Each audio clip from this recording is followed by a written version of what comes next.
Buenos días, Dios, el jueves 2 de octubre ya ha llegado.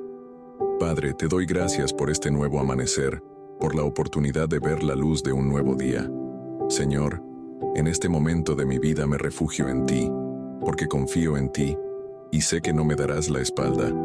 Aquí estoy porque requiero de tu bendición, porque sé que la oración tiene poder y que, cuando el hombre levanta su voz y sube a tu presencia, de tu morada bajan bendiciones abundantes. Yo te alabo, clamo a ti. Abro mi corazón para escuchar tu voz.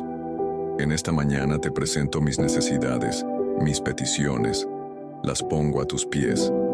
Dame lo que sea bueno, lo que sea necesario para mi felicidad, y aleja todo lo que no me conviene. Dame un corazón coherente para seguirte, para hacer lo que me pides. Quiero hacer siempre tu voluntad.